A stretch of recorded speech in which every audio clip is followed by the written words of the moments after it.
Game loaded. Hi, and welcome to another edition of Lessons Learned with your host, Rafael Piñero.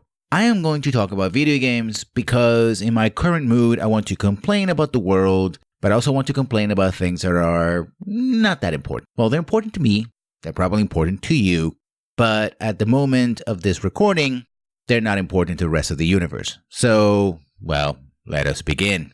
I am going to, unilaterally, because I can, and I will, I am going to call this the year of early access.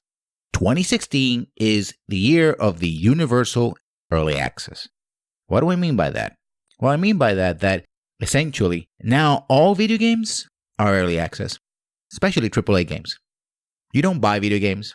You don't even rent them anymore. Well, I suppose you can if you go to a Redbox or something. But aside from that, you don't own anything. You get a ticket to ride for about $60. Is it $60? With pre-orders and the double pre-order thing with the season pass and the microtransactions and then second season passes and the deluxe editions and double platinum golden plated edition. Actually, no, $60 is also a myth. So no $60. So that's false.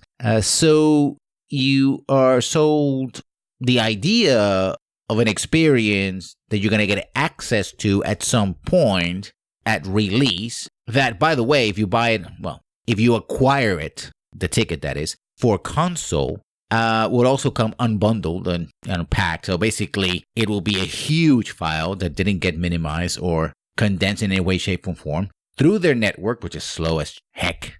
YouTube, you know what it is. And then you have to wait for the patches, and then you have to wait for updates for your controllers and for the firmware on those. Listen, it's a mess out there. This whole thing has just gone to ridiculous lengths. Literally, nothing is as it should be. And, well, I mean, it's a result of the patching culture, right? The fact that they don't have to sell you anything. The fact they don't have to sell you anything complete at any moment. And you might be wondering, aside from the current political events, at least conterminous to the time of this recording, what brought this on? Well, what brought this on is the idea that people said, I've heard this many commentators out there saying, well, this game, when it came out, was pretty crappy, but, 6 months later with all the DLC, it's pretty good.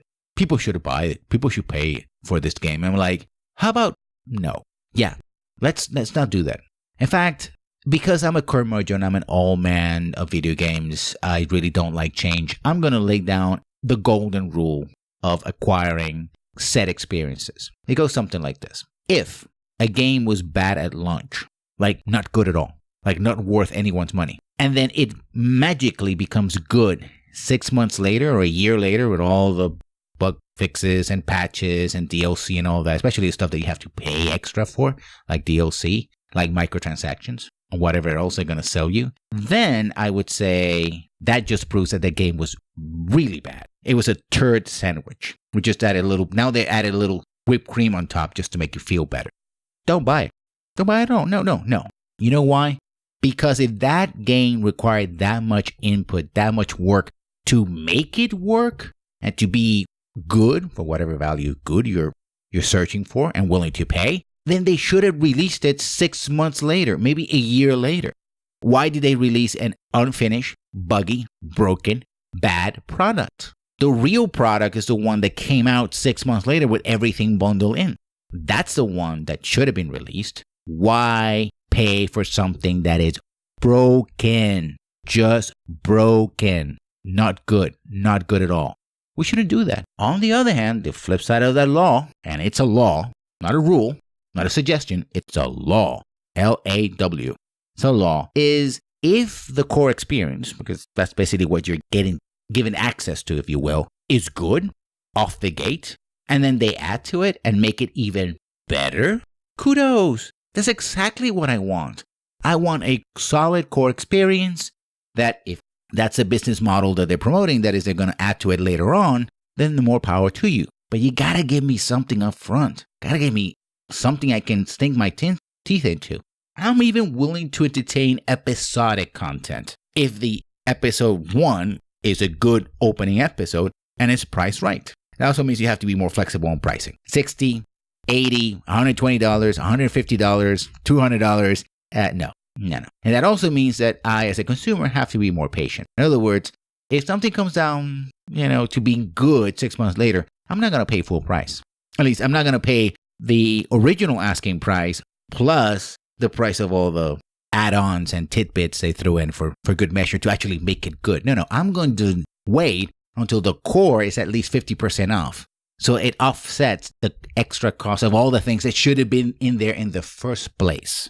That's going to be my strategy. If the industry strategy is to sell me concepts, ideas, empty promises of things that could be or may exist sometime, somewhere down the line, then my strategy is to pay less money for that as well. You give me less, I pay you less. Yes, that means I will lose out and playing the game when it comes out. I'm not a streamer, so that's not a thing. I'm not a Let's Player, so that's not a thing. But still, I may miss out. Well, so what? I can live with that. And so can you. But that's my rule. No, excuse me. That's my law. You do early access, I do late pays. As always, if you like this or any video on my channel, please comment and subscribe. And of course, I'll see you when I see you. Good night.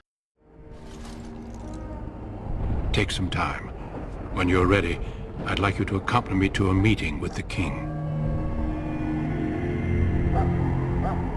The meeting is to the west, down the stairs. Please attend as soon as you're able.